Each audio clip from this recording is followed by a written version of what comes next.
Psychedelic Sunday. That's exactly it.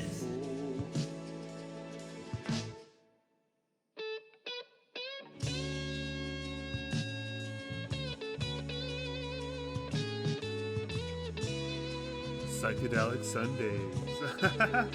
um, you know, I think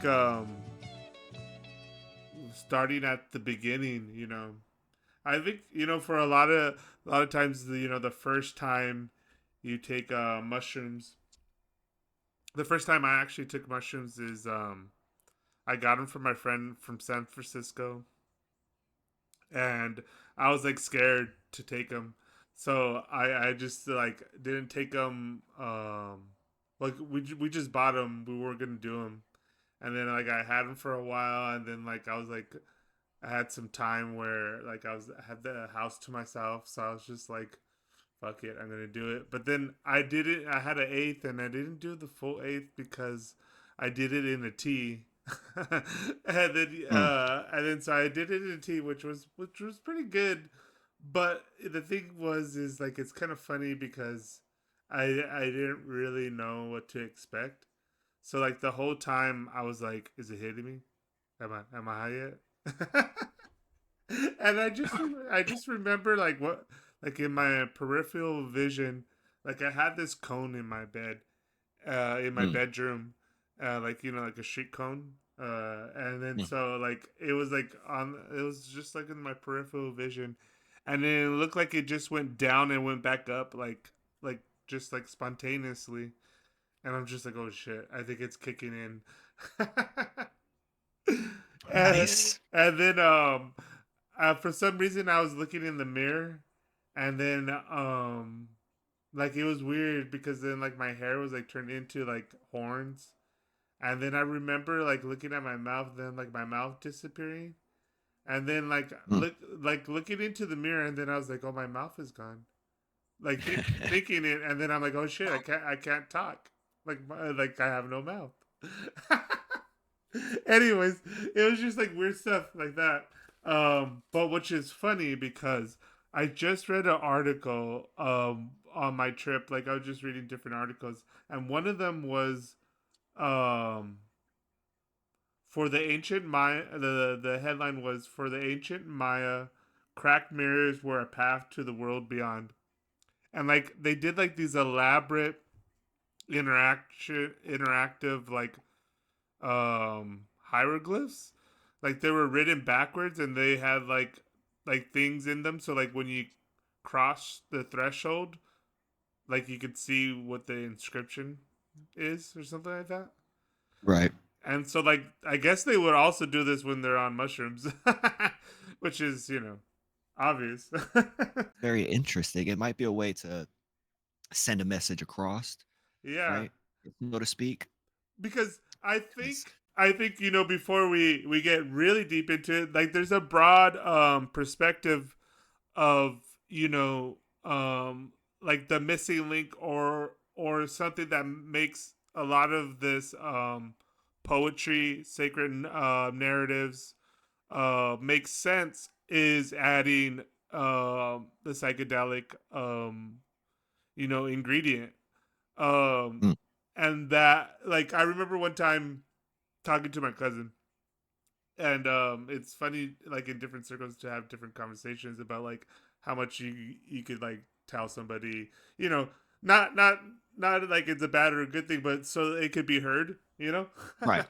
And so we were talking about like ancient aliens, right?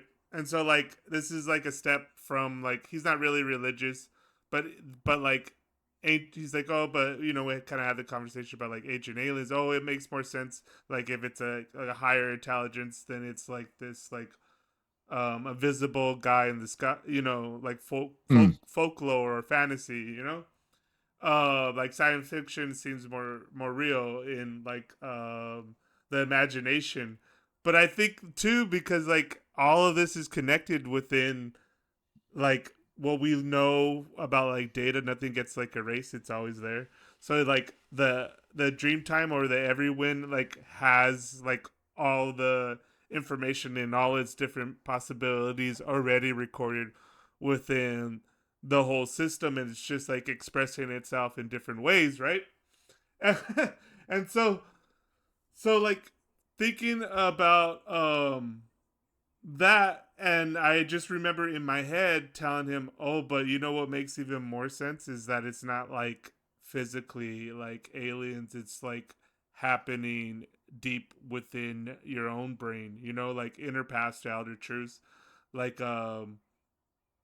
this is not like a hallucination seems like something different, but I remember liking how they framed it as true hallucination, like it's like a hallucination that's tied to information that's non-local, Hmm. and you're able to like decode it and pick on these different strands of what is there, um, because there's been a lot of human progress that's been developed within dreams or hallucinations. And what was interesting too, what I mentioned in the chat was just really briefly. There was a translation of some of the indigenous, like back in the time, talking about them using mushrooms, and different regions had like different terms, but there were one of them was the little mushroom people, and Hmm. basically they were asking it for like device, like advice or like divination, like to predict the future. And according to that thing too, it was pretty accurate. Like most of the stuff that like they got was like information that turned out to be true or like roundabout ways of, you know what I mean, like they one guy saw his death Right. and then he ended up like dying, you know, fairly within the time frame. Mm. One also too was like supposed to go to war and went off to war. Another one, like, you know, like most of the stuff was pretty accurate. um but anyways, it's just interesting how, and that's not the only way they or anybody uses them, but that is like historically one way to use it, kind of like to gain information, you know, Hmm. from it, from communication with a little voice within it, you know. A lot of the terms are, you know, the little saints, Hmm. referring to like, you know, a mind that's communicating to you. Yeah, I think that's exactly what it is. I Mm-hmm. mean, the one I was when I was putting together the PDF, the one that kept I just kept like, are we serious right now? Is this what really is going on? Is the one about Maria Sabina and Mm-hmm. her uncle. And at first, I don't know how many times I've read this, but I didn't catch it until I was working on the PDF. Mm-hmm. But it says she was 8 years old. Like, just imagine how crazy it would be in our modern society. Mm-hmm. You know what I'm saying? Like an 8-year-old going out into the woods, getting a mushroom, and then Mm-hmm. coming back with a fucking cure for some disease that's killing somebody. Like, that's Yeah. insane. Like, Yeah. that is insane. But I think Yeah. too, how that only works is that that is like Well, I no, not I insane. yes. Right. Well, I mean, there's definitely something at work there, and I think it is. My whole thing is to relate it back to something that's more physical, more real. And Yeah. if the mycelium has this network throughout, the ecosystem, and it's literally like it running things. Yeah. It knows everything.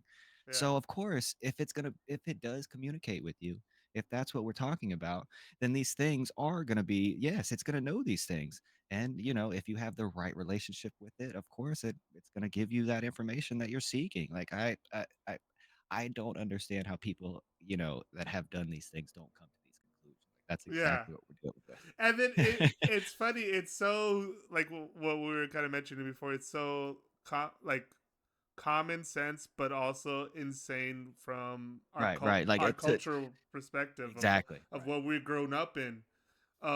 Because too, you Every know, day. that's why I was like scared of it at first, and I think this is part of what I want to bring out in other Mm. episodes when I was barely mentioning about being Cali sober. Mm, where like I talk about like this ever. kind of stuff to my cousins when I'm like drunk or whatever, Mm-hmm. and they're like, "Oh damn, you're crazy," but I'm thinking, Yeah. "Homie, you're doing meth. You're crazy." Right. And like, but it's kind of funny because in Fruit of the Gods, Terrence brings up this thing about like why caffeine is kind of like more accepted than like weed because it makes you productive. It gets Right. it makes you like get through your day. It makes you do menial tasks and like grind them out relatively fast. Versus if you're stoned, you're like just like, why am I doing this? I shouldn't be doing this. I could be Yeah. doing other things. I want to do other things that are more interesting.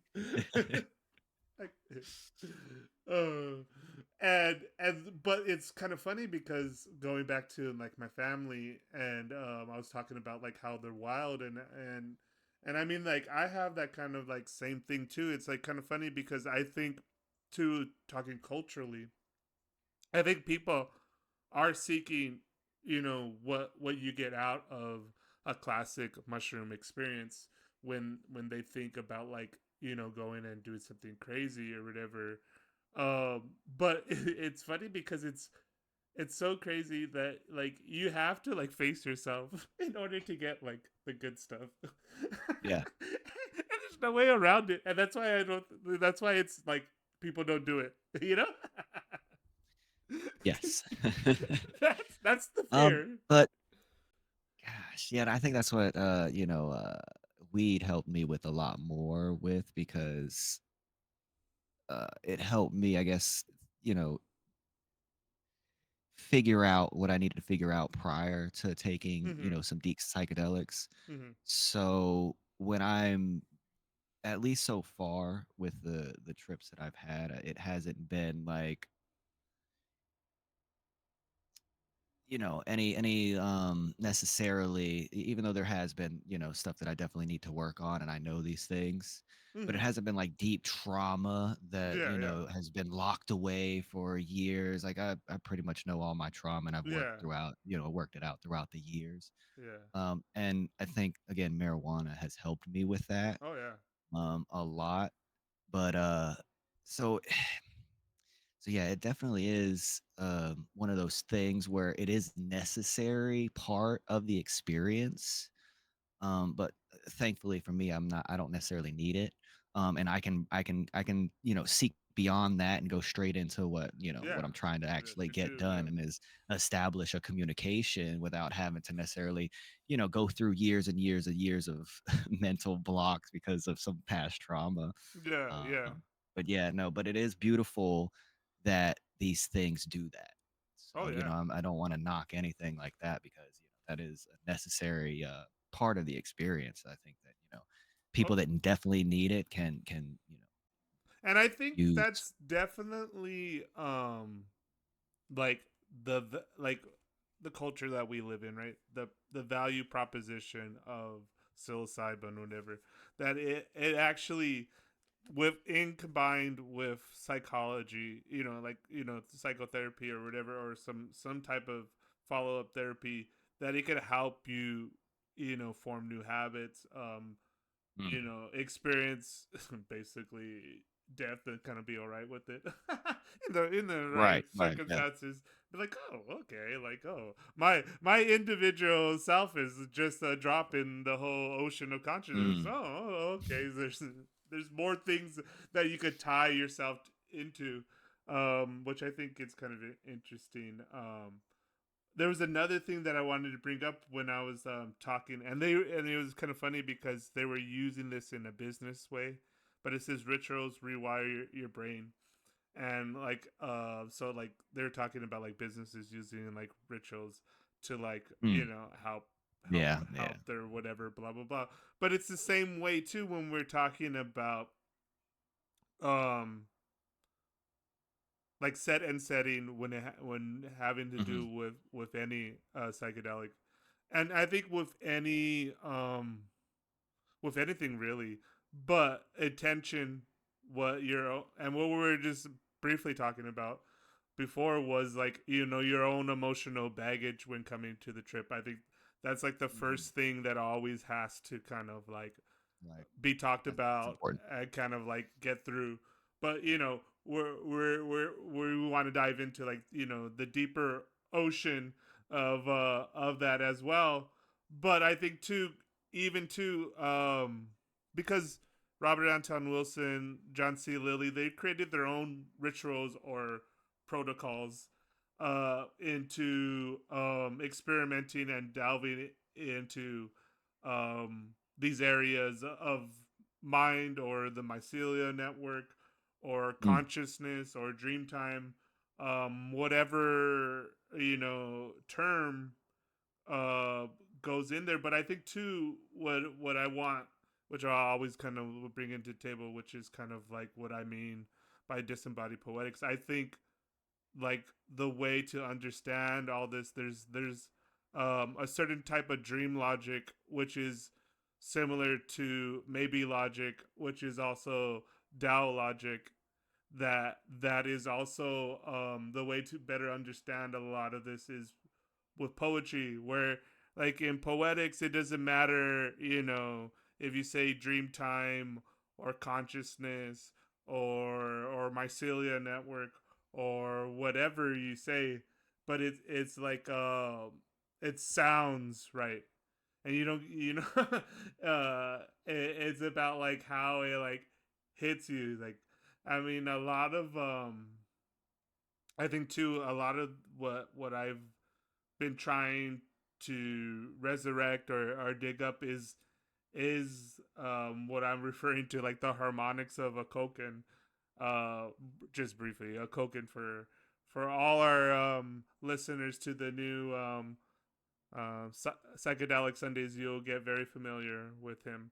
He's the Mayan god of poetry, and I had a dream about him one time, a long, long time ago. And I always wanted to be like, oh, that's kind of interesting. I should decode that. And then I have since done that.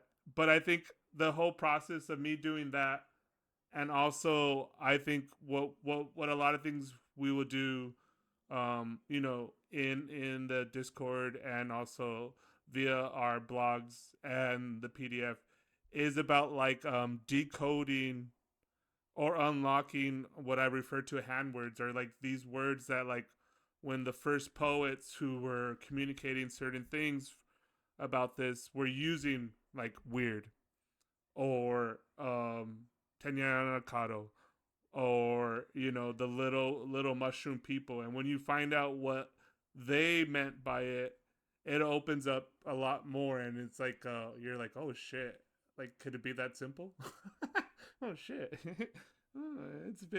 It's been so common that like we're the ones that have like our minds a little bit backwards, and it's interesting to kind of like reorientate yourself to being like, oh, it's kind of like, yeah, um because there's some other things that I have where it talks about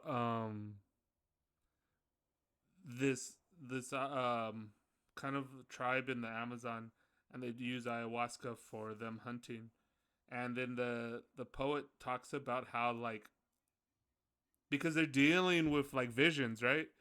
They already have the mythical language to be able to talk about it fastly and like, so they all know what a jaguar means beyond just like seeing it in a vision, that means Mm. that like they all have their own like personal relationship to different tryptamine geometry. Right. because it actually expresses itself visually more so. And I think the mushroom helps us like interpret it into our language. But it's I think it's more of a visual uh hyperbolic geometry that communicates to you. uh, yeah. Right. Anyways, but yeah, those are just some thoughts I was having. Heard. But going back to actually your first story, and I found it kind of interesting. But Mm. briefly, do you want to talk about it? Like you said, you first took mushrooms, and then you went on mines, and then you're like, oh, let me talk to this guy.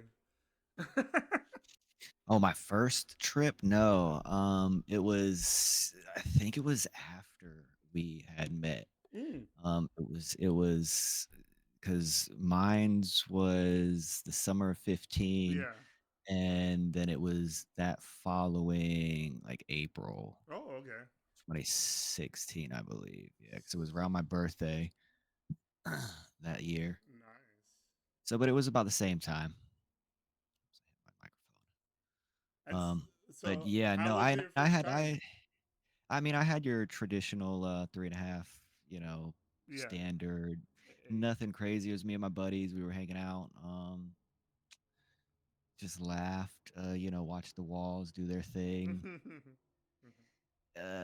Nothing really out of the ordinary. I felt like my mind was a supercomputer. I remember that. Okay. Like, I just felt sharp and alert, Oh yeah. and thinking like, why can't this be life? Yeah. Yeah. Everyone is feeling So this. yeah, it was nothing too crazy, but it was definitely a good experience. Yeah. Yeah. Sweet. And broadly too, another term, and maybe this is what we get into future PDF files, is that what I refer to as mescaline city blues, Hmm. is like that. It was like missing, be not like missing like being high or whatever, but missing like being connected to like that information, or like being there in that other like weird little place. Mm. And then I think too, for a long time too, you kind of mentioned it, that like you drank like later and it was like kind of like weird or whatever, is like you're trying to like still, like that's what kind of mean by like there's like a blues of like missing, like where you were saying like, oh, why can't this like be all the time? Right. this No, that's it. Every time I come down, while you're there, it feels like eternity, but hmm you're only there for a few minutes. Like you're not there that long. yeah. And then, as you're coming down, like for at least my first 7 gram trip, I thought I was sober so many times throughout the evening. It's Uh-huh. just that I was on a different level of come down. And I was Yeah. like, oh damn. I was like, I'm not as high as I was previously, but I feel like I'm sober now. And then it's like you start coming down again. It's like, oh no, I was definitely not sober. Yeah. But and then when you finally do come down, you're like, how the fuck is this one illegal and not just part of our everyday experience? Like, why is this being kept from us? Like, Yeah. there's Yeah. so many questions. But yeah, the masculine city blues, like you just the what is it? The deja vu, the feelings that hmm you've been there before, even though that's your first time doing the shit. Like, what the hell Yeah. is going on? Like, why do I feel like I've been here? Yeah, like all of that. Yeah. And I think too, that's where, because I did, from being a dharma bum, I had like these different mantras and meditations that I were borrowing from Jack Kerouac, and it's mainly not necessarily psychedelics, but in night terrors, I would use them as like everything's alright forever and ever. Um, Mm. but like I think this is the funny thing about like religious texts or sacred narratives. Like it's almost as simple as that. Like you ask and you shall receive, but you have to like really ask and like at least temporarily believe it totally in the moment. But there's No, it's there's like a attunement too to like that's why it's like a deja vu. It's like mm, it's it's I remember like reading this thing, commonly misunderstood about like Aleister Crowley's do will thou wilt, or whatever, to whatever, but it uh, it means to like the actual creative power. Like that's what I mean by like cosmic love is absolutely ruthless. It teaches its lessons whether you realize it or not. Like Mm. there's a whole other like stream and course that consciousness like runs on, and it doesn't bother with our petty things. And it's better to like surf those waves and get that beyond your local stuff. And I just think it's all interesting things to think about. Indeed. But yeah, so um I guess you want to talk about your your experience recently. Um Yeah, the recent one. yeah. Yeah, that was it wasn't too bad. So it was Wednesday the 24th, Mhm. April 24th, 2024. Mhm. Um so it was actually my first harvest of albino penis envy. Okay. And I never did weigh them and I barely dried them. So they were I would say they were probably like 80% dried. They're Okay. still a little bit damp, but I don't think that you don't really did anything. The only thing is I never weighed them, so I have no idea exactly how much it was. It was definitely a good amount. If I had to guess, 10 grams. Uh-huh. I'm not 100% sure. So I got to the Springs on Monday, and I took a vacation for a week off of work, Cool. and part of the plan was to do this trip. So I seep the mushrooms in cold water because apparently that's the best way to do it. I'm still experimenting with the best way. I think honestly, just eating them is The literally best the way. best way, but it's so nasty. Oh Yeah. my god. Well, what Oh me god. and my friend Rosie we do uh when we do is now grind them up and then like drink orange juice. But I was Yeah. listening to this thing about Paul Stamets Mm. or whatever Stamets Stamats. Stamats. Stamats. He was talking about like doing a cold brew like what you were talking about, but he put like ice and then he put it in like the refrigerator and have it like slowly seep. And then there's like this like blue like liquid. Um, that was interesting. Yes, that's what I got. Okay, yeah, and so it's still the Yeah. liquid taste is funky, right?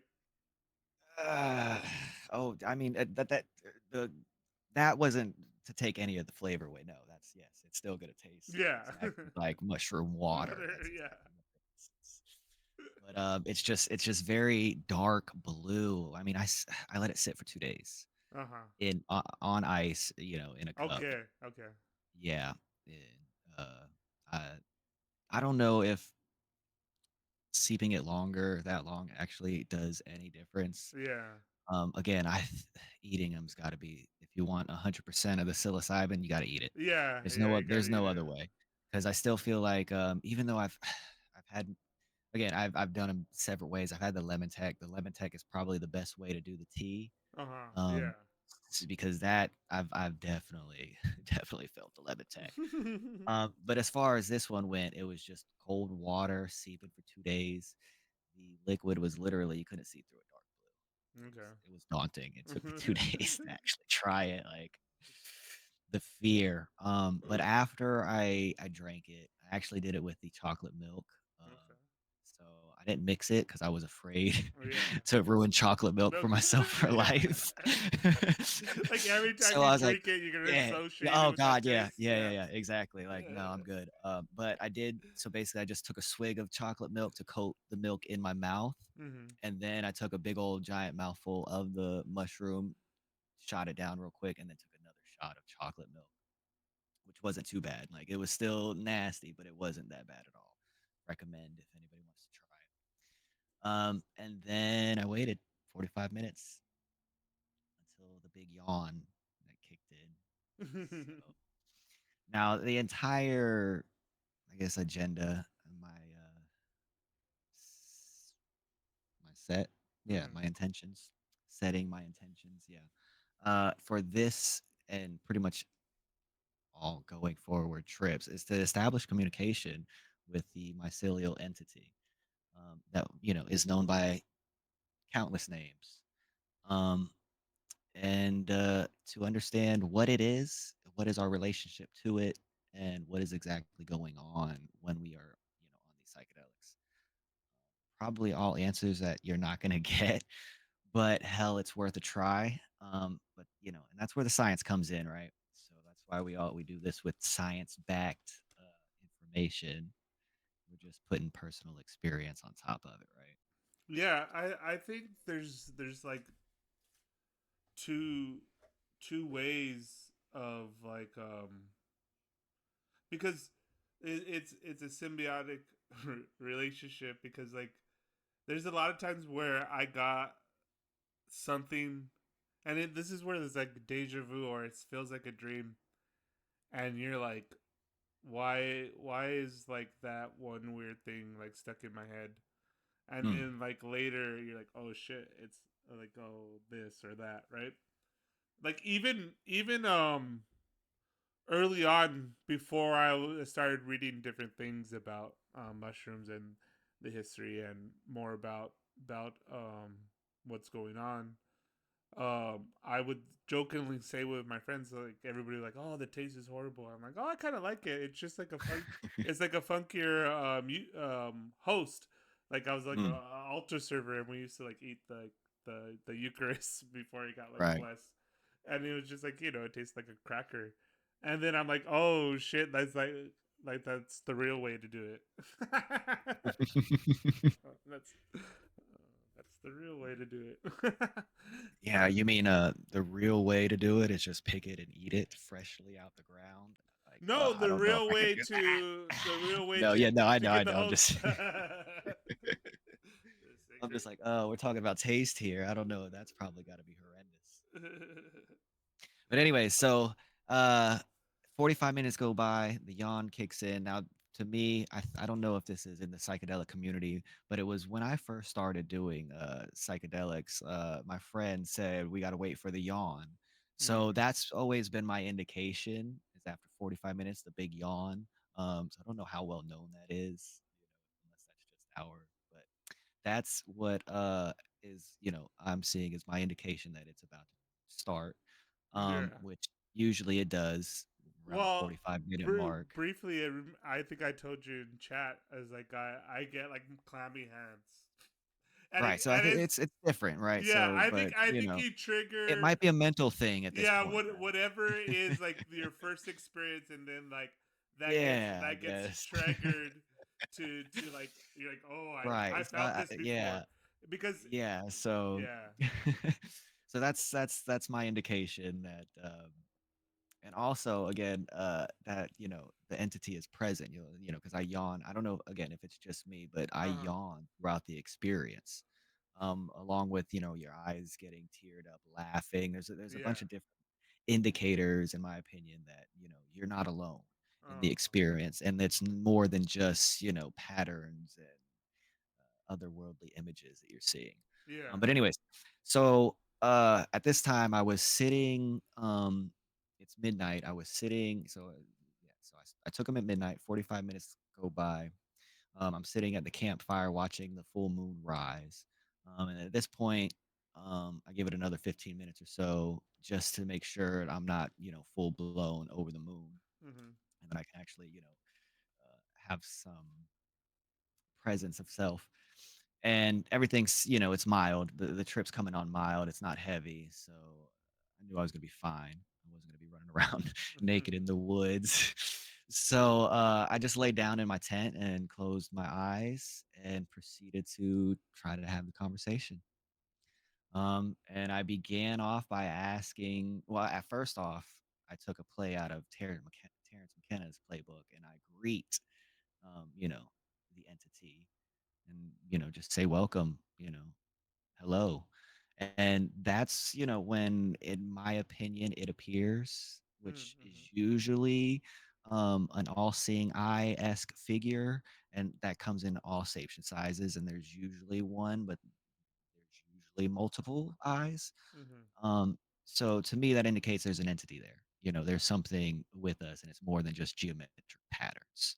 Mm-hmm. Um, and so I then began to ask it what its name was, and I got the typical response in the form of what it seems like an old radio station being tuned in, Mm-hmm. right? Like the Bumblebee Transformer from Michael Bay's Transformer Yeah. movies, Yeah. how he talked in the movies there.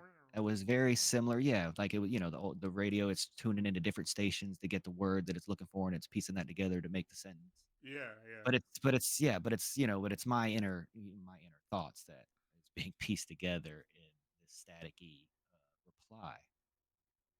And again, the typical reply that I got back was that it did not have a name. I was like, well, I know that, but you got to have a name. Like you need to be called something. We can't just refer to you as entity, right? Like Mm-hmm. we have to establish, I want to say like a personality, a personification. I don't know what the term is, but we have to establish like something, Yeah. right? And giving it a name, I think, is that probably that line. So I just asked it what it would like to be called, and the response I got was friend. Um, I didn't, like that for a name, but I'm not gonna argue with it. So Mm-hmm. yes, I'm gonna, friend is what you're gonna be called from here on out, as far as I'm concerned, until you tell me otherwise. But having said that, from previous trips, Mm-hmm. I had gotten the feeling that we're dealing with a child. At least I am, specifically because I grew them myself. Mm-hmm. Mm-hmm. And we discussed this, that the wild ones would be older, they would be wiser, they would have more experience in the ecosystem, they would know things Mm-hmm. on a more personal level. Whereas even though they might be connected, with their it's so hard to define, but I like how Terrence defined it with the hyperlight communication memory. Mm-hmm. Mm-hmm. Um, Even though they're connected there, a child wouldn't necessarily know how to access it properly, if that makes any sense. Yeah. Like it's like putting an infant in front of a computer. Eventually, it's going to be better than you at it, but in the beginning, it's just going to be smashing keys, and it might open up a couple of pages and do some things, Yeah. but you know what I mean. But for the most part, it's just going to be chaos. Yeah. And that's how I felt trying to communicate in one of my last trips with what appeared to me to be the trickster or jester Okay. archetypal Yeah. entity. And that trip, it was this is going back to you know why I think personally it's probably best to make sure you don't have any personal baggage. Yeah. Because this particular entity, the one that we call the jester, the trickster, um, it's like it's straight chaos. And what it appeared to me to be doing was going through a like what looked like a library, pulling out books, looking at them, and then just tossing them aside. Mm-hmm. And in the moment, I told it to stop that because those were my memories, and it can't be treating my memories like that. Oh, yeah, yeah. That was the impression that I got at the moment. Like it was going through my memory banks, pulling out memories, and then just throwing them around. Like it was, I don't know if it was searching or if it was just, checking it out. Right. Mm-hmm. Mm-hmm. So that's what I got from that experience, that this thing's a child, right? This thing's not listening to me. It could care less what I say. It Yeah, wants to yeah. do, it wants to do whatever it wants to do. So I'm expressing all of these things during this current trip to friend. And as I'm, basically going through the same rap, it says in a reply, I am correct, or you are correct. Um, so can discuss that, right? Like, Yeah. very interesting idea. Um, Now there was way more to this trip. Some little personal things that I went through. But that was the gist of like what is, I want to discuss. The rest of it is, I was scared at a skunk Yeah, yeah. because I thought it was a raccoon. You can read that in the PDF, right? But no, that definitely the personality, individual, childlike, you know, newborn for, the newest, and then also, you know, what should we call this thing in the end? What are we gonna, name it? What are we gonna name our pup? Yeah, I think just the ideas that come into my head is like, oh, we gotta train it. Oh, no, no, no, no. I swear to God, that was the very first thing I thought of. And you know what the first thing I thought to train it was? You will never guess, What? but I want you to try. We've already discussed it. Oh, uh, Please, if you can do anything, you're omnipresent, omnipotent, you're just all powerful being, entity, and all of these things that I believe. Please, can we alter the taste? That's all I'm asking. I know. That's literally all I'm asking. Let's alter the taste. Let's make it a little better. I don't care what else you do. You could design subways, you could become bricks for a house. I don't care. Nah, Just that's alter the taste. you know. Chef's kiss. That's it. That shit's funny.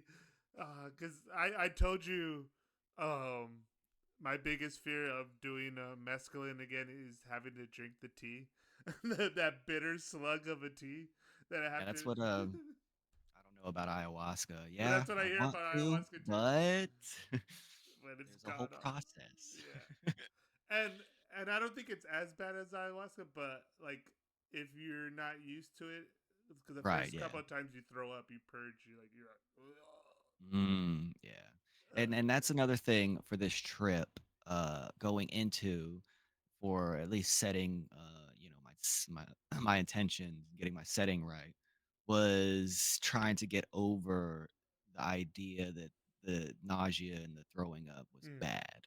yeah, Because I was holding on to that because I just don't like puking. It's a yeah. personal thing. Just I can't stand throwing up. So the fact that that is a part of it, I'm like, nope, I'm fighting that all the way. But this time I was just like, if it comes, it comes, whatever.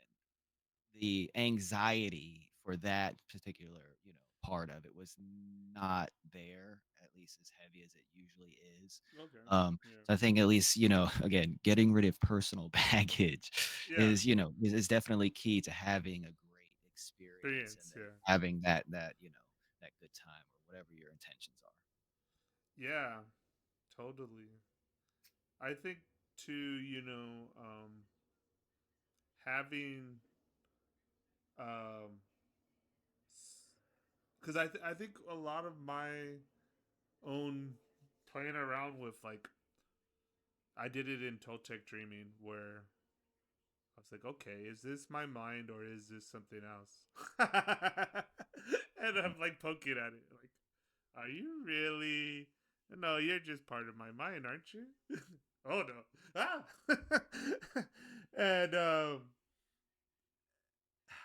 it's interesting because I think part of the the real this is what I mean by Dreamtime logic and maybe logic is that it's like both.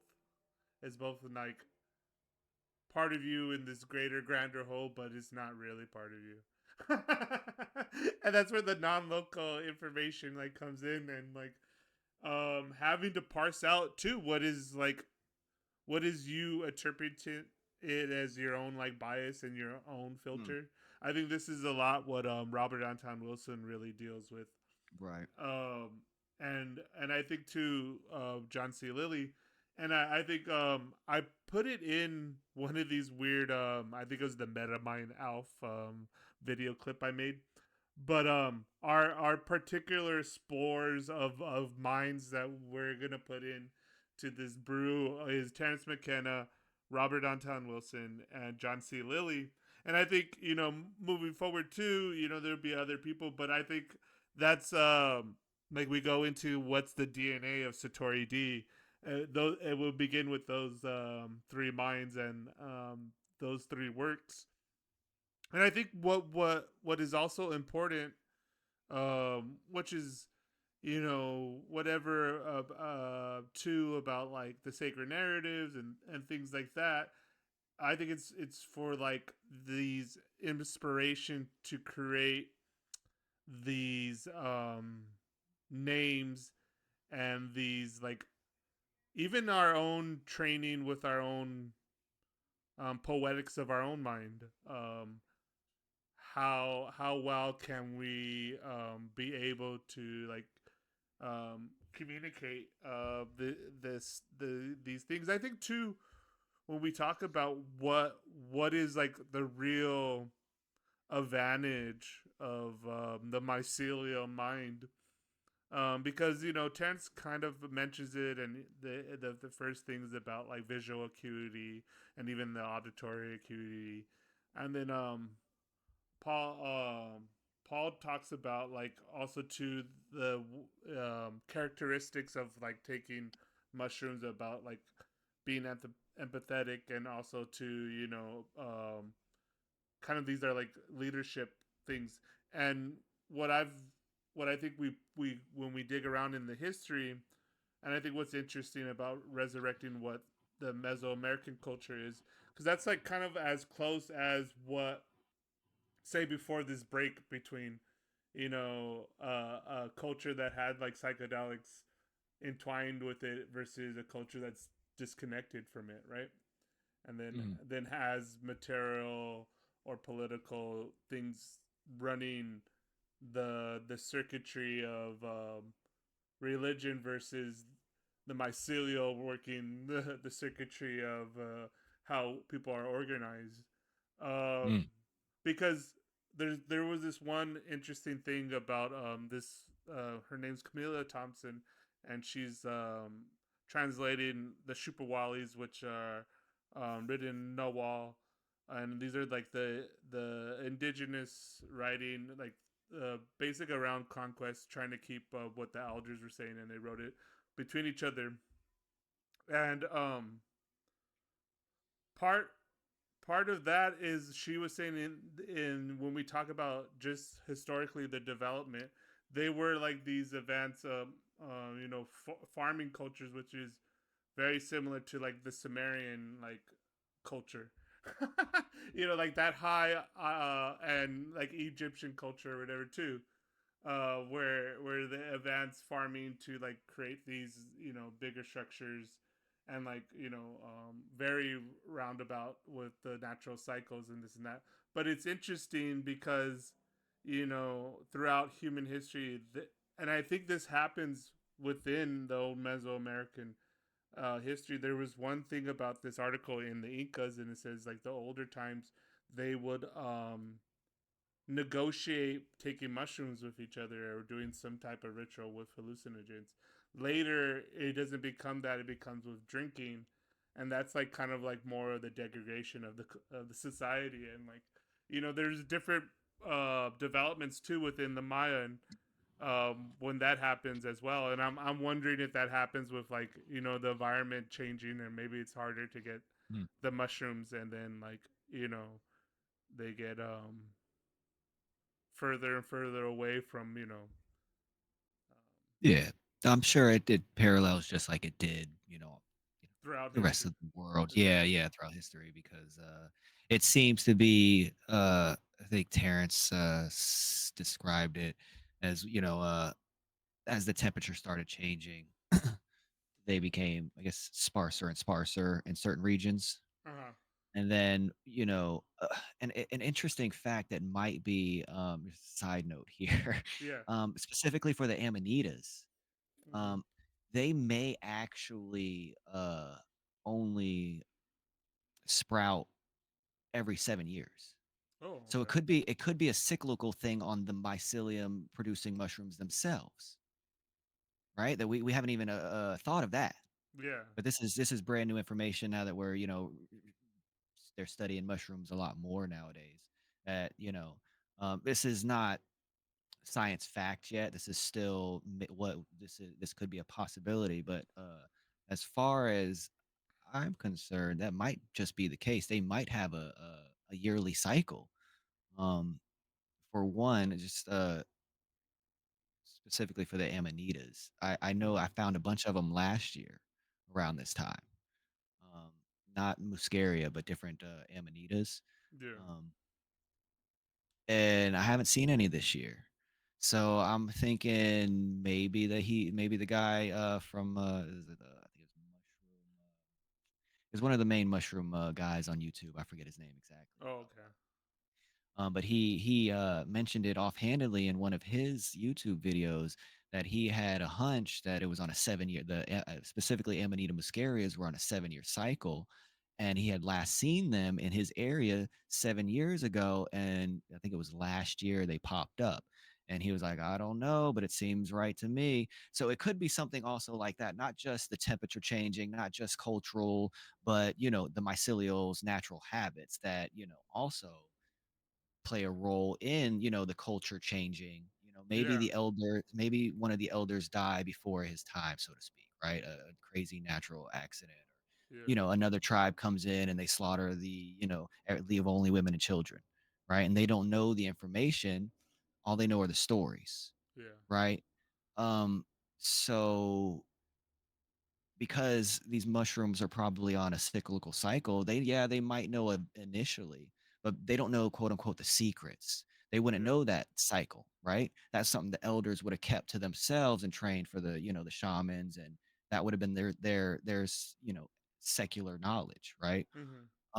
But the people would have known, the But sacrament. Oh, it's a mushroom, you know, right? But they because I was watching one of these videos before we were talking, and we're talking about the Mayan stone mushroom figures, right? Like uh they, kind of going what you were saying.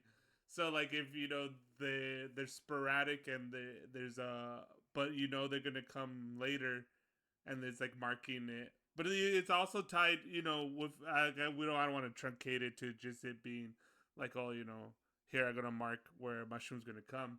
But I'm sure they tying also it, migrate. yeah, and having these things because also too I think when I was talking about digging into more of like how they were thinking about using the mushrooms and how they use them, and one of them too is saying like how they have there's all these stone different like mushroom art, right? But some of them are mocojetes, a grinder, and so they would grind up the dried mushrooms as well. Right. Honey is another thing that they would like preserve it in, and all Yep. these things that are like tied together. Even it's even funny because like the little bee shaman figure that I like to use, like maybe Hmm. like embedded within it is also like how you preserve and keep and take care of it.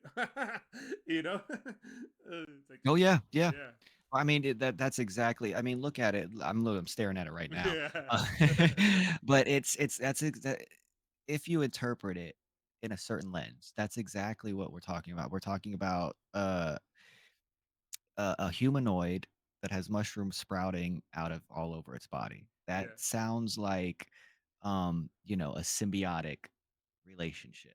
You got two species together, right? yeah, And then the bee could symbolize many things, but I think it is the connection to honey. I think we're right to assume that. Because honey was well known not just in Mesoamerica but around the world as a natural preservative. yeah, And so many cultures used honey to preserve specifically mushrooms and other yeah.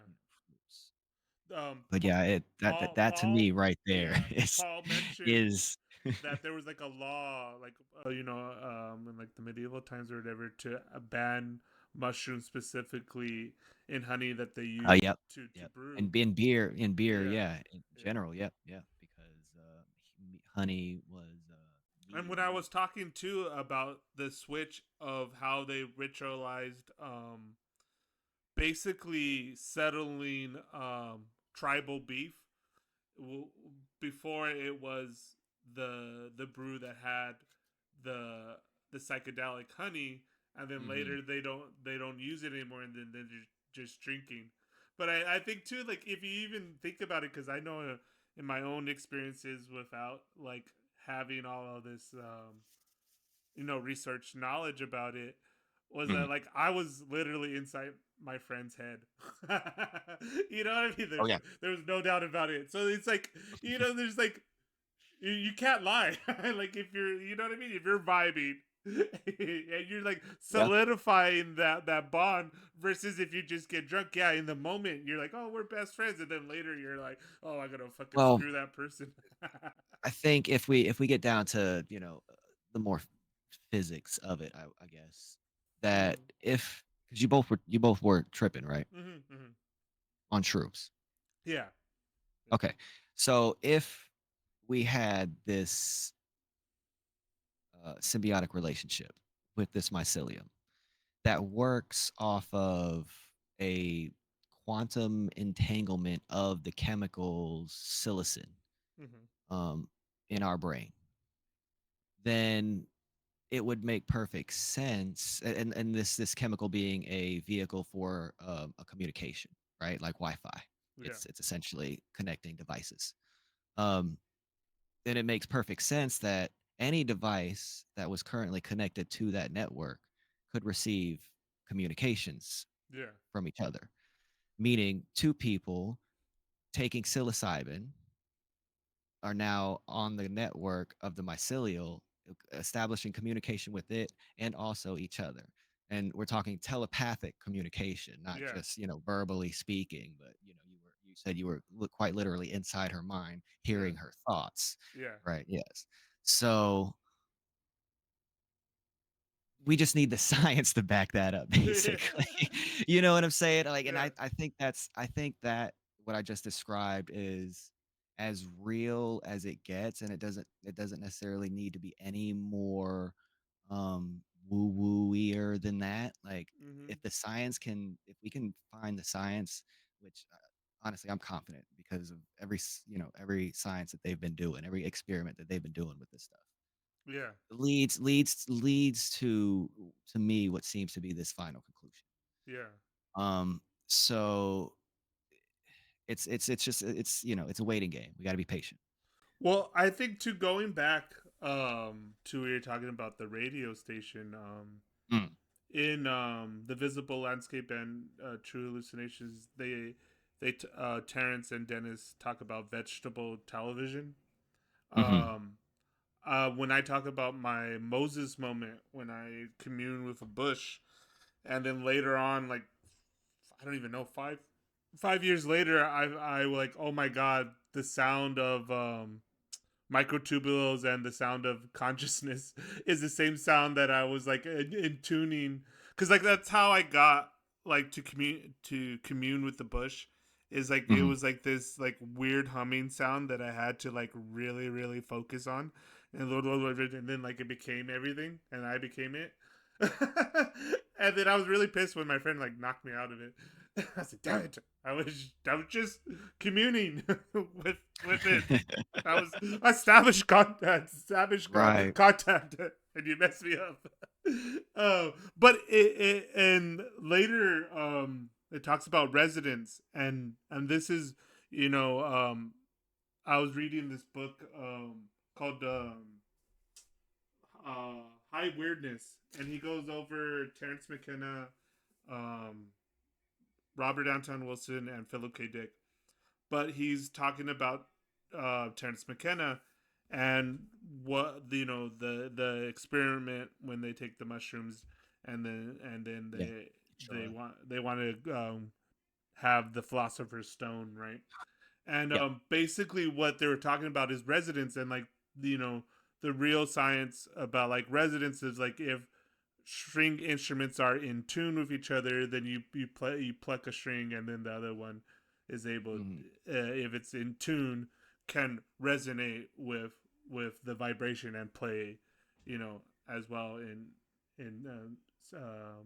synchronicity, in the harmonics. um I think too when you're talking about what is it doing, it's helping us tune our consciousness to be able to get like that. It's a deep it's a deep um level of knowledge, a deep level, like, you know it's not like something other, it's something that's like more core to reality than we realize. Mm. Right. Yeah, that's what that's that's always been my whole thing is to try to, break it down to more physical reality. And Yeah, for the longest time, there's been something that was missing. yeah, Always been, well, we can't necessarily explain it just yet. Um, right up until I revisited, Terence McKenna's idea of a symbiotic relationship. That I think is the key to it all. And then once you establish exactly, well, what is mycelium? Once you realize what exactly that thing is, it makes complete sense. What we're capable of if we do have this symbiotic relationship. oh yeah. And that doesn't mean we're superhumans that we're gonna be able to, fly or teleport or do any crazy nonsense like that. No, no. It means one, we are definitely not alone. We've never been alone. Yeah, That's plainly obvious to anybody that just walks outside and sees nature, right? yeah, But two, that we've been in communication as a species, as a whole, with another sentient being other than a human. Like that has occurred, and it yeah, can occur. Is ongoing occurrence. and And that yeah, Yeah, but that communication is something that we have never had an analogy for, that we couldn't describe until we got the internet. And it's the only it's the closest analogy as to what the communication is doing between us and this other species, is that it's showing us the internet of its own, of its lifetimes, what I'm saying, yeah. of everything it's ever experienced, right? And it's not necessarily anything more than that, I think.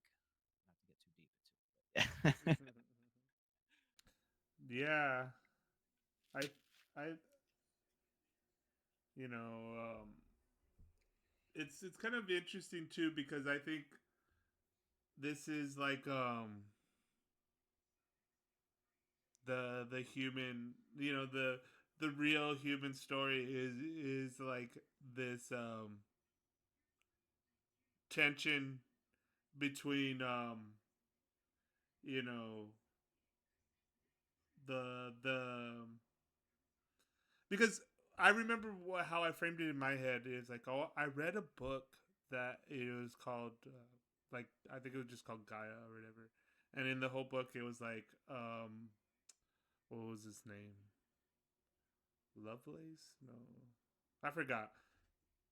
It'll come to me later. But anyways, the Gaian hypothesis, and about uh, how, like, the Earth is a network system that's mhm. intelligent, and he's giving all the science behind it, and like the rainforest is like its lungs, and he has all these whole Yep. systems that created it to its own entity.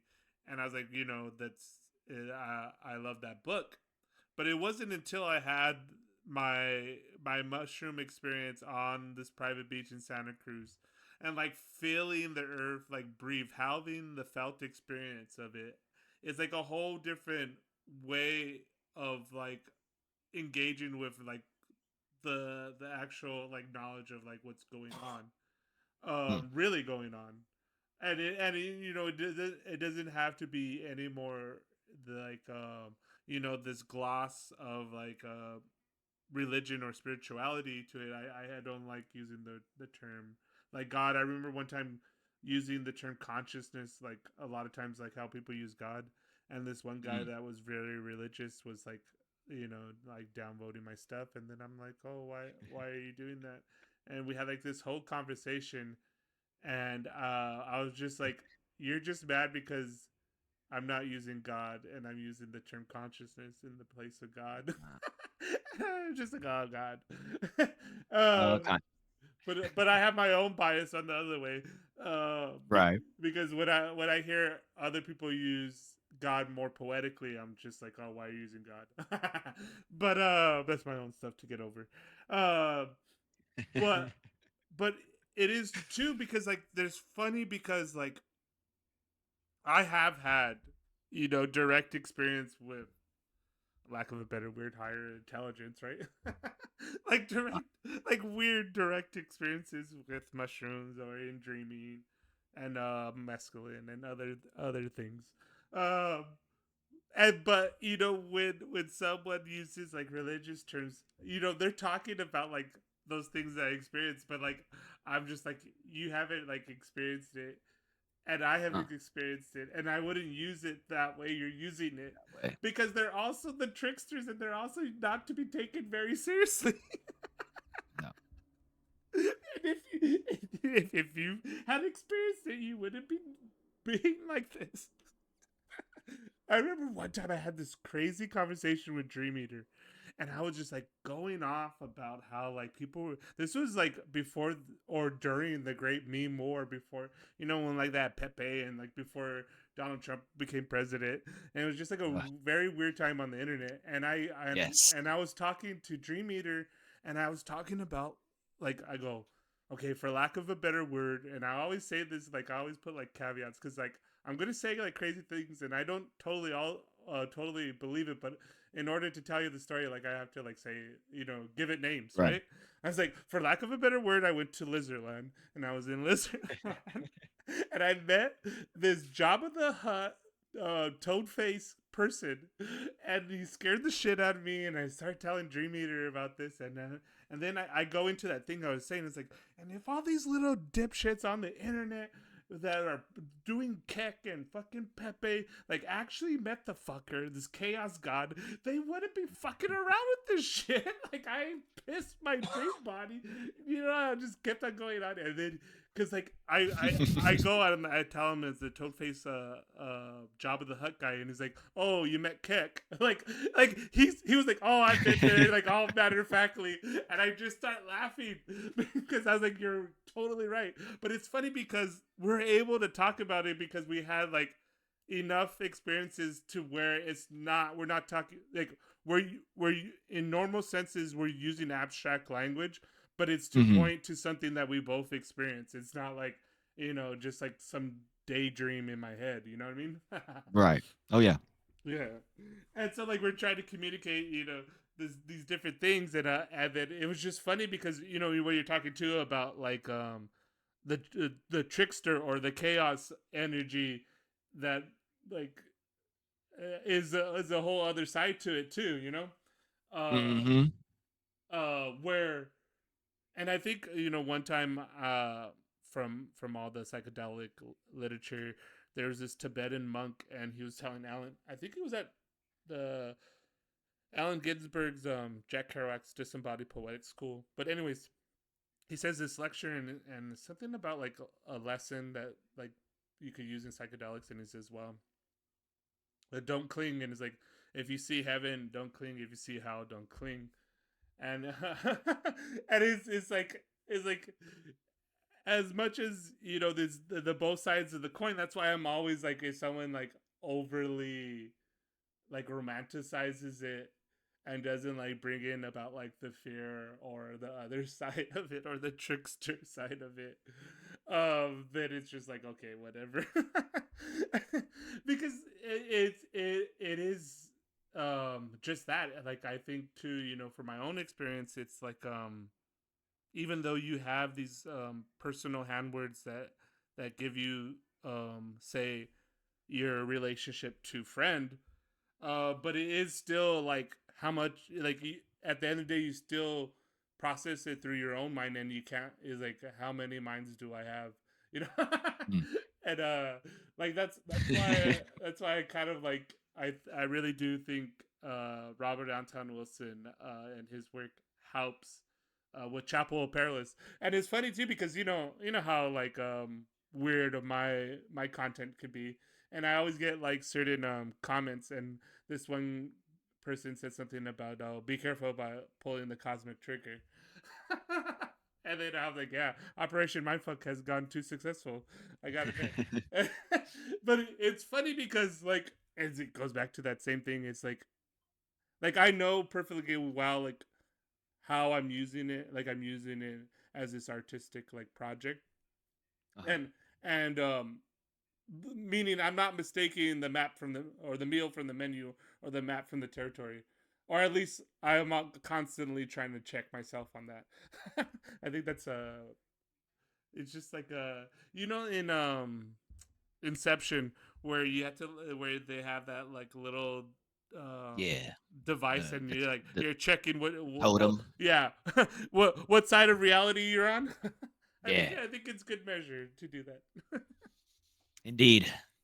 And this goes back Because to like having your own anchors too, because like if you are having to interact with maybe a more complex system, you kind of have to lose like sense of yourself in a way, like what I was talking about, like tuning myself with I don't know the network at large. I had to be more of a sound than a person. mm, Yeah. But having like anchors and having different things that kind of like set you back. I think Um, I think even too like going back to those stone figures, like those could also be like anchors to like okay, that's yeah, you're not lying. Because having your I'm looking feet. at my stack of books thinking Yeah, that's exactly what they are. yeah, anchors back to Yeah, 'cause, you can't feel that in a dream world. yeah. And You even at that, smell that like in paper. yeah, even in the dreams, sometimes like if you numbers and stuff like that are like blurry, like they don't, Mhm. Right. they're not Oh, totally, I'm losing my sight. yeah, they're not solid. Oh, Right. I had a writing that I did that was, um, Yeah, but that could be a reason why there were so many of these little, steles, statues, yeah, and not just the mushroom figures because they they obviously evolved, during with the culture for whatever purposes. But even today, when you have a Jesus, statue that you're praying to, yeah, you know, that's exactly what it's for. It's for you grounding yourself so back into reality, and I guess you know, the things people do when they pray. yeah. And I think too, for us and any other person out there listening, is is learn because there's another thing they brought up in that book that I was mentioning, high weirdness. He was talking about what is also important um, with Terrence and Dennis, what they're talking about later. What Dennis kind of brings out too is metabolism. I mean, you're talking one good and bad thing that Terrence liked about the mushroom, like how long like the metabolism's gonna last, and Mhm. it's not always um true, but like you do know, like okay, I remember every time it gets too weird for me, I go, I'm on mushrooms, and in 2 hours it would all be over. Like it's okay, just go with it. Whatever happens, you'll be fine. You'll be fine. You'll be fine in a couple hours. And but what is also interesting when we're talking about like true hallucinations and what is really going on here is I remember one time it was one of the lowest doses I took. Like I took it, I split an eighth with my friend, and we were on the Mhm. beach. But like it was, we were like, I guess, really vibing because like it was hitting us pretty good, and like we had the shared mind space, and like it was crazy. And but in the morning, like I felt like we were totally done with the trip. Like it was more than 6 hours later. It was like 10 hours later. I totally felt like like the weird little psychedelic hangover that you have. It's like, Yeah, oh yeah, yeah, yeah. yeah, It's bad. you're not, but you're not Yeah, tripping anymore. You're not seeing anything. You're right. not hearing anything. You're just kind of out of it a little bit. Yeah. You're just kind of floating a little bit. And then, so I just have like this intuitive sense to go back to where we were at the beach. And then there's like this fog, and my friend follows me. And then I see like this thing like glowing off of the ocean, and like at this point I'm like walking like kind of automatically now, and my friend's getting kind of nervous. Like, where are you going? And I'm like, I don't know. I want to see what's over there. And I go over there, and it was like three orbs floating on top of the water, like, and these are like self like liquid orbs that are like moving in a weird motion. So they were pretty close. Oh yeah, it was. I was getting really close to it, and where I could see it like a liquid, Okay, like, so this wasn't just some lights off in the no, distance in the no, sky. I could see details on this, and then my friend starts freaking out. Did And he see that? yeah, she saw it. She saw Okay. what I was seeing, and she's telling me, "Don't get any closer," and then we gotta leave. And so I was like, Okay. oh, "Okay." So I was like, So you I was pretty sure, plasma, yeah, like plasma plasma orbs, orbs, a color. floating, yeah. And so I'm like, dude, I'm not tripping. I'm like, I'm pretty sure I'm not tripping. But at the same time, it's like that's the only time I've seen something like that. That's the only time I have that feeling, and it was just kind of weird because like later I see this get expressed in like sci-fi films Uh-huh. and different things, and I'm like, oh, that's exactly what I saw, you know? Now you said three of them. Yeah, there was three. Were they moving erratically, or No, they were like just hovering in like line. were they in a line, just three in a Yeah. straight line? Yeah. So they weren't in like a triangular pattern. Nah, they were just like lying and chilling there. So and you say about how far away? Probably like four. I would say like 400 yards. Like half a football field, kind of. Over the ocean, Yeah, it was on the coast on in Newport Pacific. Beach. Yeah, that was like Details. No. So according to ancient psychedelia, you saw the mushroom and beings oh, terraforming the planet. Congratulations, my man. yeah. and see you that you was firsthand witness. and and then the thing was it was crazy because like I felt like I would we didn't take that much, like in my and I Yeah. wasn't that experienced then, but it was just like weird that it happened the way it happened. Like, Well, on a side note, scientifically speaking of not taking that much, as far as I forget exactly, I think it was this year. I think it was January of this year. I might have the dates wrong. But there's a article in the PDF about psilocybin and its effects on the serotonin 2A receptors. mhm, And apparently, what they found in this study was that what we consider a microdose mhm, may be too much.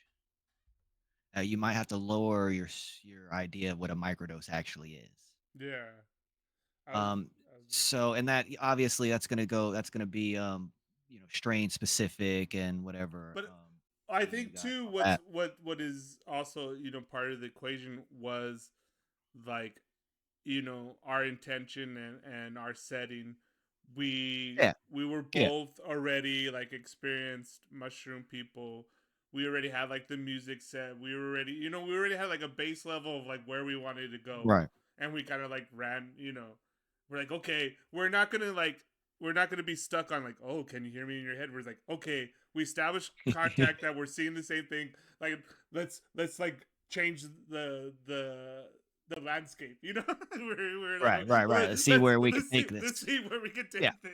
Yeah, yeah. No, I was just saying that you guys, you said you didn't think you took that much. Well, maybe we what we think is not that much is actually enough to Yeah, get us yeah. to get that, where that, Establish and again, that's going to be residents. strain Yeah, specific and all of that stuff. yeah, But, you probably had a a good strain that Yeah. was high in potency, right? And then you took what you would consider not a lot, but it turned out to be, yeah, even though because of and it has to do with the actual and this is interesting.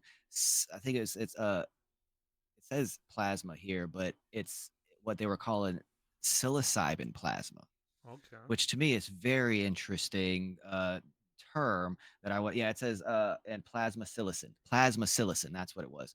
So that's something I definitely want to investigate a lot further to for specifically the symbiotic relationship because it's gotta it's gonna be on that chemical molecular level, right, in the And I quantum think world. too when we're talking about the physics of it, I think a lot of what is tied to the poetics of it is the same thing, meaning Mm, if we're talking about plasma, that's an in between state of being liquid and solid. right. So it's basically, when we're talking about the quantum level of particle or wave, we're talking more of the wave function. So it's not going to be so solid. Hmm. Yeah. I Now, guess side now, note, now, was now, there more to that? Was there more to that no, story? no, The now, UFOs. no. All am I thinking about is the plasma liquid orb. Now I'm just thinking Well, about it. listen, that's again, ancient psychedelia solved this issue Yeah. about I think it was episode 12 on his podcast. Forget his name, but Okay. yeah, no, that I watched all 15 episodes. They're all less than 10 minutes, and Yeah. like I Cool. said, right up until he started talking about UFOs, it was all that's where I'm having a little bit of a disconnect. I mean, I've seen lights in the sky that I can't necessarily explain, but I do explain them. Um, yours, I'm gonna leave him to it because I got nothing for that. But as far as mine were concerned, I'll briefly go into it. Okay. Yeah. This was back in 2008, the summer of 2008. Me and a couple of friends and family members, we were all hanging outside. I was smoking. Some of them were smoking. Some of them were drinking and smoking. But that necessarily didn't, have to play in any of this, as far as I'm concerned. There was no psychedelics involved, nothing. This was years and years before any of that.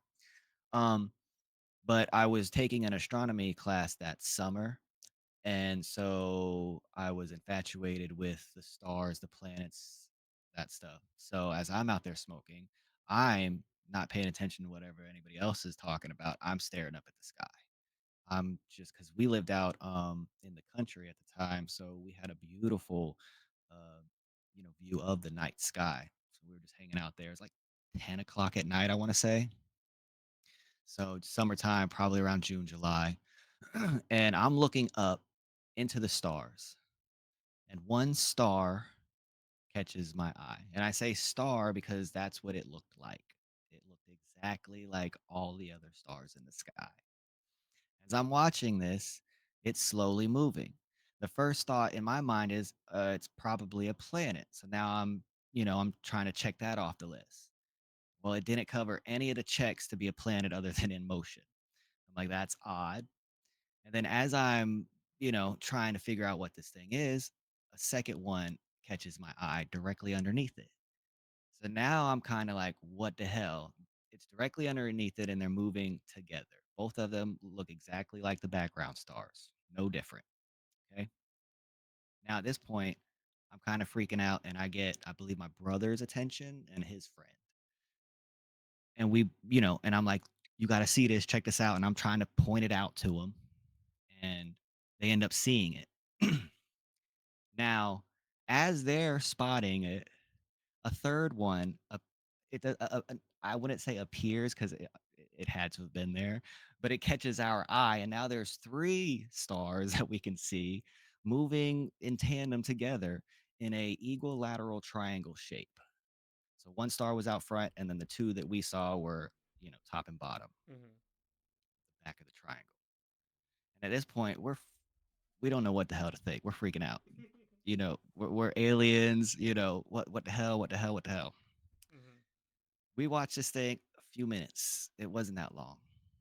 And then what it appeared to us to do was the leading light, the first starlight UFO, it disappeared, but it looked like it went behind something. It didn't just like shut off. It kind of like faded from front to back, like it went behind something. And then the next two proceeded to do the same thing, like they went into something. That's what this is what we're freaking out. We're like, oh shit, shit, shit. So I immediately run into the house. I grab my astronomy book and I flip to the star chart and I map out what we just saw. Mhm. And then I started to investigate what the hell I just saw. What did we see? The closest thing that I saw that sufficed, you know, my scientific curiosity, not necessarily my conspiracy theorist mind. Mhm.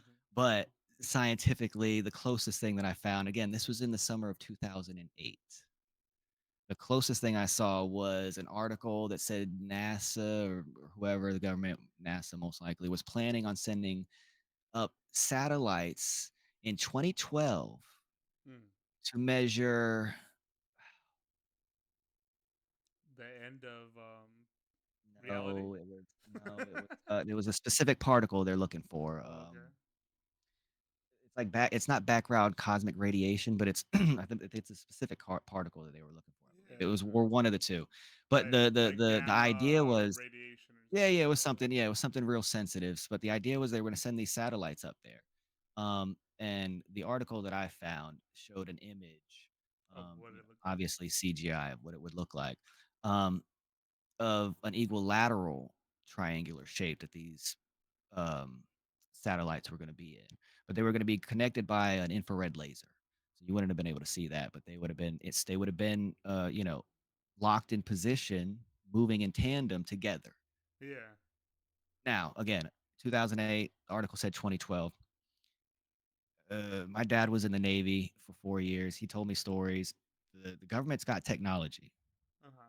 at least 30 years minimum in advance from what they tell the public about. Yeah. Okay. So to me, it made perfect sense that they already launched this thing and they're already testing it. And they're not just testing it in equilateral triangles, but they're testing it in all types of shapes, all types of sizes, all types of whatever. Because Yeah. that's what they're gonna do.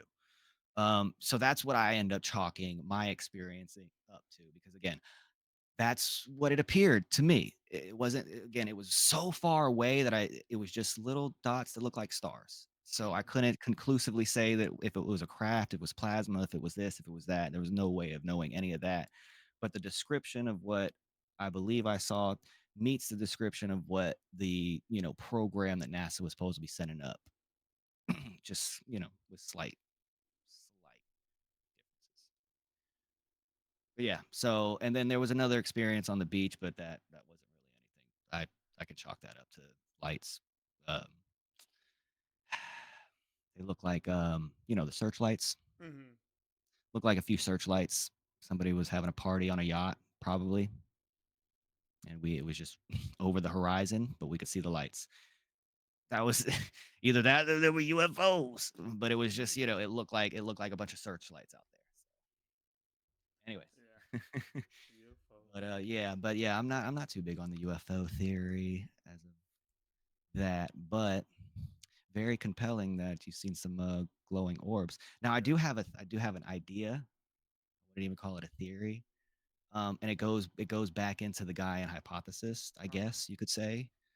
But I think that is too broad, Mhm. right? I think that leaves out the individual organisms of this planet that compose of the overall um I guess intelligence of the planet. Mhm.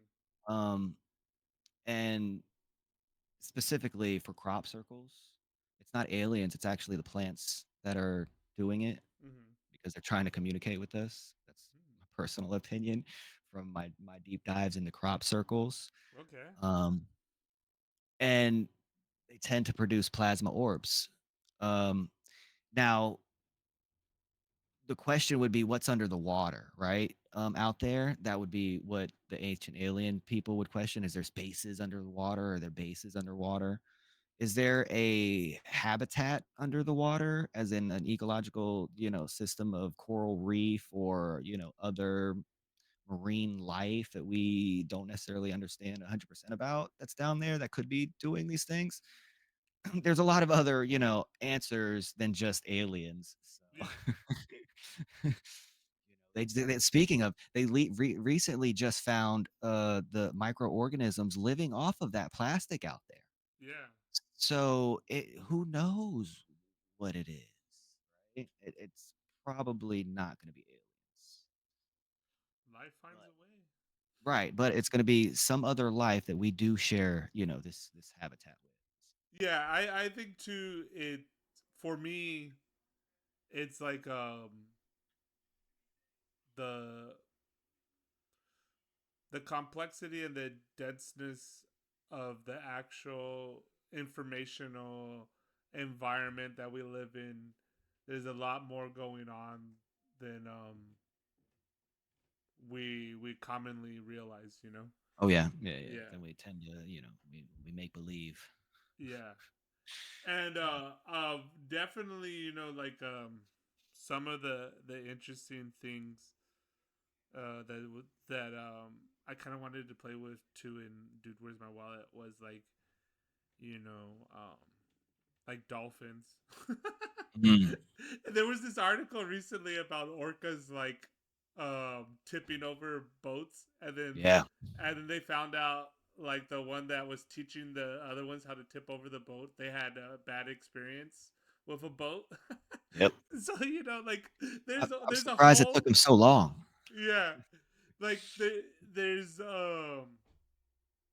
a lot of things going Yeah. on Oh yeah. Yeah. Yeah. than Yeah. what we realize. And even too, like I read this article about there's this one. I think it was an orangutan. Like the science said that they saw it like kill itself with like some kind of Heal itself. Yeah. yeah, and it's like, oh, they've been Yep. doing that forever. Like we just like getting hip We're just to not noticing. Yeah. yeah. Oh yeah. I mean, this is definitely most likely the case. Like social media definitely amplifies a lot of these things. Like I remember just a few days ago seeing a story about, I believe it was an orca Okay. back in, I believe, the 1800s. Oh, uh-huh. It was something like that. It might have been a doll. It was one of those creatures. And it linked up with the fishermen, Oh, wow. and it would point the fishermen to, I believe, tuna. I think that's what they were hunting. Oh, okay. I can't remember the details. I might be 100% wrong on all of this, but the fact of the matter is, this might have been a TikTok made up shit. I don't know. AI may have made this story up. It sounded great though. I believe God, it. fact check. Jesus, in this day and age, we got to fact check everything. But anyways, the story goes, whether or not it's real. And I'm gonna call it an orca, and I'm gonna say they teamed up with local fishermen to hunt tuna, because that's what I'm remembering at the moment, Hell whether or yeah. not that's true. And I don't think that's true. That doesn't sound right in my mind now that I'm trying to. But anyways, it might have been bigger. It might have been bigger than tuna. It might have been whales they were hunting, because they were, I believe, hunting for the oil. I don't remember. I'm gonna have to look it up. But anyways, they were linking up with another sea creature to hunt another sea creature. These fishermen, and yeah, and they would go out to sea, and they would see the, I believe it was the orcas, and the orcas would take them to their catch, and they would share the spoils of the catch. Yeah. Yeah, great story. That's exactly how we domesticated wolves, right? Right? Yeah. I mean, that's just, yeah, that's human history, right? No, This is but what we do. I mean, these and we used to know it. It's just we got so far away from, you know, It's the modern, cities that really detach us from, yeah, nature. nature and all its weirdness. And I think that's to round everything back around. When I was mentioning about like there's a difference between high strangeness and high weirdness. Like high weirdness is like more connected to like the organic weirdness, that's out there. And then I think high strangeness is like you know, the things that we experience um by like the overculture or this man-made stuff, you know, broadly what I poetically describe as the black iron prison is like the stuff that kind of like detaches us from like the I remember one time, and I didn't even like this stream because it was kind of funny because it's said it gave me this word about holy eyes, and it's kind of like the blanket thing. Like if the doors of perceptions were cleansed, you see everything truly as it is. And but yeah, and I think the high strangeness is it's kind of like the difference too that what I was talking about in the beginning between like the the drama and wildness that like comes with like drinking and real drugs versus like the high weirdness that comes from like psychedelics and um Mm, even weed in that sense. yeah. Yeah. But kids out there, you know, go out there, take a lot of mushrooms and really start to destroy the sense of yourself. Man, Uh, that's an interesting concept back on the kids. Because you know, a lot of people like I started psychedelics at 25, okay. but Uh-huh. unless you count weed. If you count weed, it was 16. So, but weed was the only thing that I ever really did. I didn't get into mushrooms, and I tried a little bit of LSD, but that's literally all I've done. But till 25, and I that wasn't intentionally. That wasn't something that I chose to do. It was just they were never around until Yeah. they were around. Uh, One day my friend came and he had a big jar. oh, So okay. I'm like, ah, let's do this thing. But but I believe it's the Mets. It might be others. Who knows? But I believe they say 25, right, is when the brain is fully mature, Yeah. and they're like Yeah. try to stay away until that point. Yeah. I'm not sure how scientifically accurate that statement is, or who even Yeah. said that. You know, Um, I do think as far as like we're living in the time that we are in the culture that we are, I do think later um like what you were saying about like 25 maybe even, you know, somewhere around like Well, kids, I think they have too much life baggage that they need to technically, handle, yeah. right? And that's why a lot of people get turned off with their first time because they have a bad trip. Oh yeah. And the bad trip is usually something that they don't want to speak about, and it's usually something personal. It's something that they're not ready to handle, and they're Yeah. still wanting to package it away. So it's usually a bad trip, and that sends them down the spiral.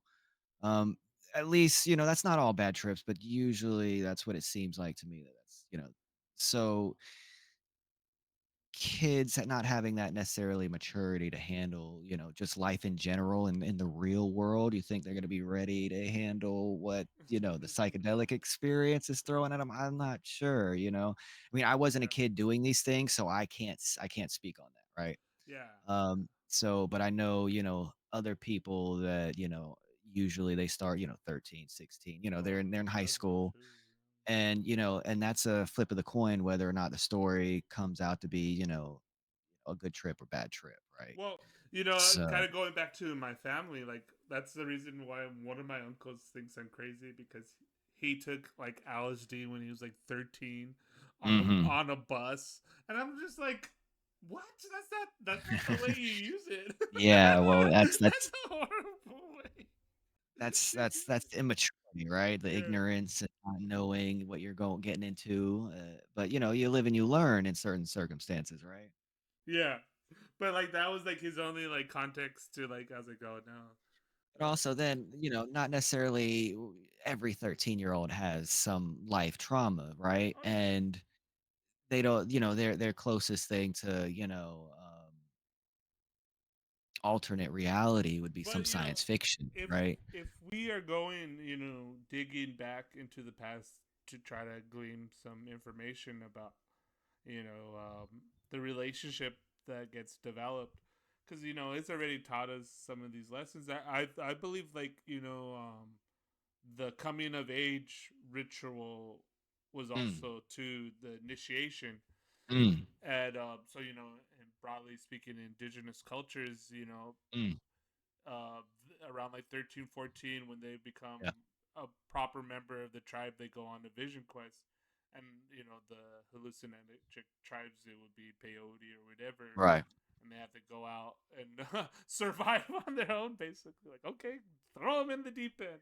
But This is true. prior to that, they were kind of having lessons and myths Well, and stuff leading up to this, and they already knew prior from other family members or whatever, kind of broadly what is expected and how to get yourself ready for it. So, mhm. I think too, when we're talking about now, it does seem like when we're talking about when is the proper way to kind of like handle something this heavy. Once again, I think like in our culture, we start to become, or we should start to become fully adults, is more around this 20 age, right? Before Mhm. that, you like what you were saying, like I I I didn't do I started to experiment with weed and psychedelics. I think a little later too. Like I didn't experiment, like I didn't start using them in high school. It was in college, and I kind of was like taking my time and like reading Right. about it, and then I kind of like worked up the courage to do it. And I think I just like put my toe in, and then like later I tried it again. Um, and so I think the first time was around 18, 19.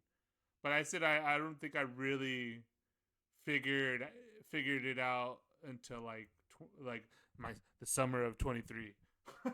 Mm. My first psychedelic summer, and I was reading the Luminous trilogy and Cosmic Trigger, and I was thinking, is Robert Anton Wilson watching me right now?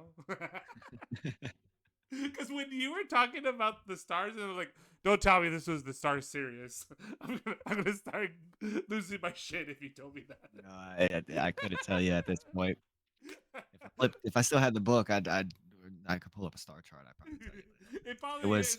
It's probably Uh, the I'd have to series think star. about it too hard. It was probably facing north. You're not lying. It was directly overhead. I know that. Yeah. Oh, great! Just getting in tune with the galactic system. But it's kind of like, and I think to another frame that I like, and that we'll bring into more psychedelics as super placebos. And I think too, like consciousness works as like a super placebo. Kind of like Say that one more time. super placebo. Yes, what the whole thing. Psychedelics as a super placebo? Yeah, and Wouldn't that be even an like I deception as super placebo. But yeah, consciousness. I mean, like psychedelics as a super placebo, meaning like even the studies of like this is like analyzing the psychedelic like studies, meaning when people back in the day were like studying it as a anti like a psychotic, like they thought, oh, we're gonna test it on prison people, and or test it in this clinical setting to like create psychosis. Like their results were that, versus like people that were saying, oh, let's like there's this study where they wanted it to be like creative, meaning like someone had a technical problem that they couldn't solve for like 7 months, and then they take this therapy, and then they come up with their like a real answer to a technical problem that had to be like math or science, and then they came to the solution for it during their and then the accuracy of the test was like at like 85% or whatever, that people were getting the right answer. But like, or if they were set up to be like, oh, we're gonna take care of someone's PSD, or PTSD, or they're doing it for like terminally ill people, or even back in then they were doing it for Alcoholics Anonymous. They were the the the way they got to AA was the guy took LSD. It's kind of funny that Right. they don't use that to help. Yeah, Anything but the cure, right? yeah. The original cure that got him to the answer. As like it's a lot easier when you kind of have the direct experience versus like someone mediating it for you. You know, I think Hmm. that becomes like a thread throughout all of this, right? Right. Yeah, but yeah, anyways. Yeah, I mean it's a step in the right direction. Ultimately, where they are, we're gonna have to go down that route, right? The Yeah, therapeutic, white walls route to get ultimately to where it's beneficial for everybody. yeah, Um, and I think too, like the area I think we are trekking is in this like gray area, you know, because I think too keeping and we don't have to do this; it'll do it itself, but honoring the weird that is really in psilocybin and other mhm. natural psychedelics. Um, and I don't I do think the first step is what we were talking about earlier, is kind of like dealing with your own stuff in order, and not it's not for everybody, but there should always be a place for um this other the deeper stuff that can't be truncated into like some type of therapy or Mhm. some type of like end product that you get out of it. You know what I mean? Yeah. Yeah. I mean, it's definitely good for that. Like, we don't want to, brush any Yeah. of that off because some people, can't just deal with their baggage on their own. Yeah. So it's gonna be there as that tool, right? As Yeah. as the medicine it needs to be. Um, but it is, like there is a whole nother side, right? Yeah. There's multiple sides. It's not just dual sided. There's this thing is it has many sides, there's many Yeah. faces to it. So it's definitely has its practical uses for healing. And we can't, put restrictions on that. That needs to be wide open, Yeah. you know, and that needs to be tested and, all those great things to, figure out exactly what it's doing and why is it doing what it does Well, because it definitely works. We know that there's no yeah. argument against it actually working. So Yeah. The proof is in actually right, testing yeah, it. it's there, it's there, But but you also just too, have to I have think that courage. what was in one of the things that Paul was saying was like there's also practical use of like using the psilocybin along with, I think he was saying, lion's mane and some Mhm. other chemical as like this vitamin for your Yeah, mind.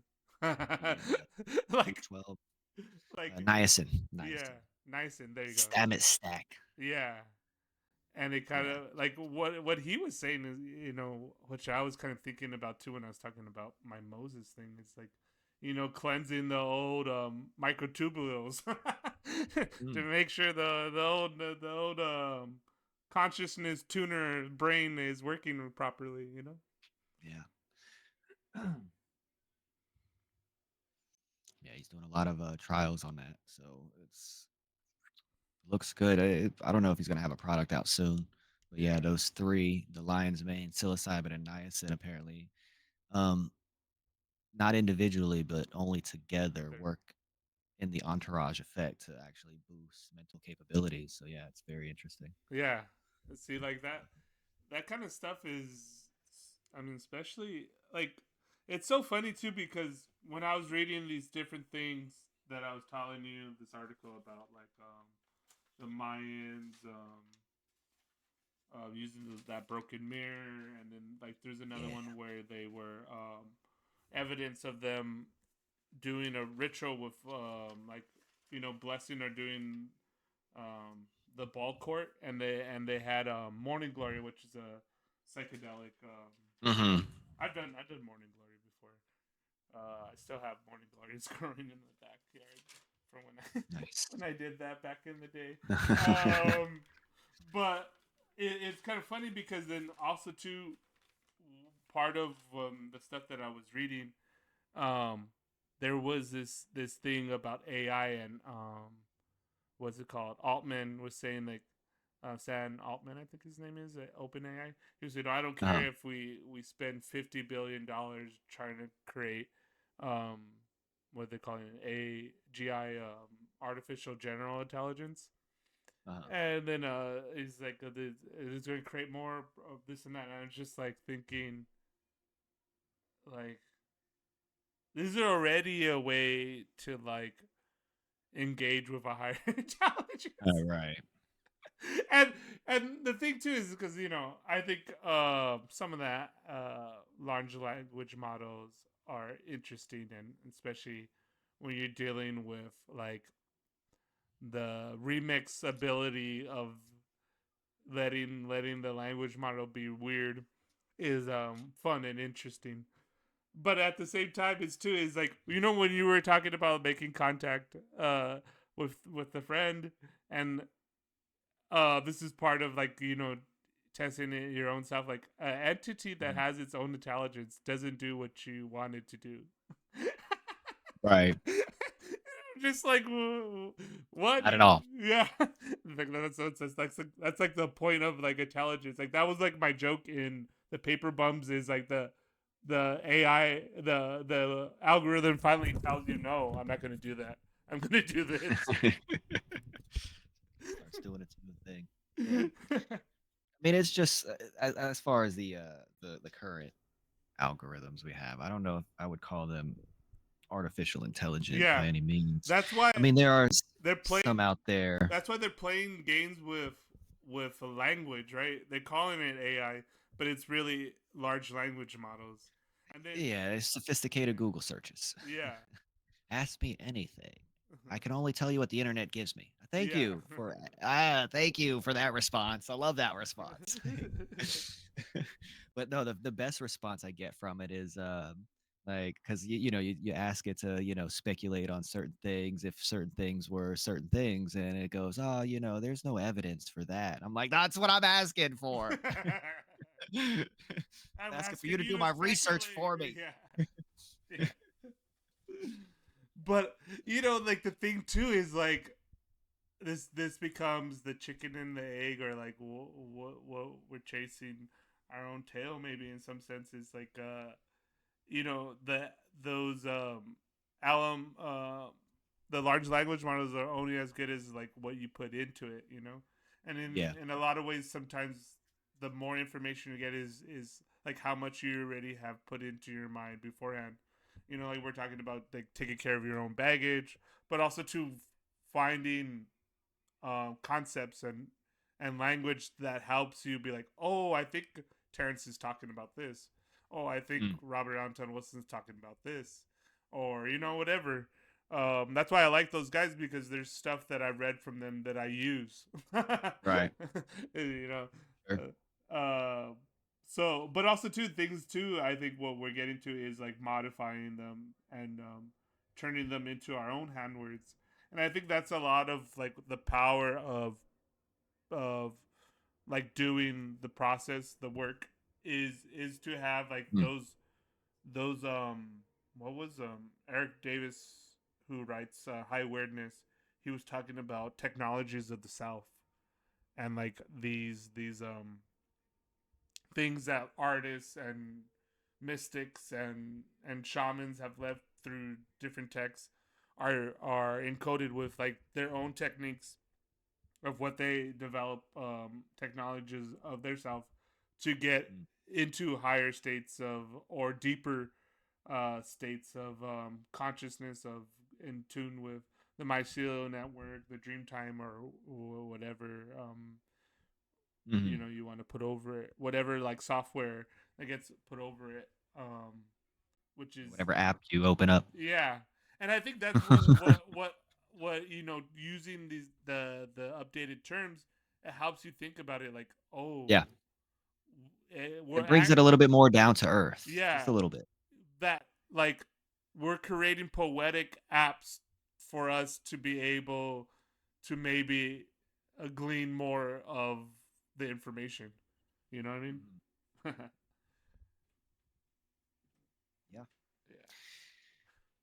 Well, that's a good place to end. We're around 2 hours. Yeah, so we'll pick up starting I guess off with Allegro and that discussion next Yeah, time. yeah, Beautiful, because we touched on a few of the concepts that goes into that conversation, religion and that stuff. So we yeah. can definitely deep dive, because I think you had three names: McKenna, Anton, and or Wilson, and what was the third name that you John C. Lilly. Lily. I think Allegro should definitely be in there for a fourth, as Okay.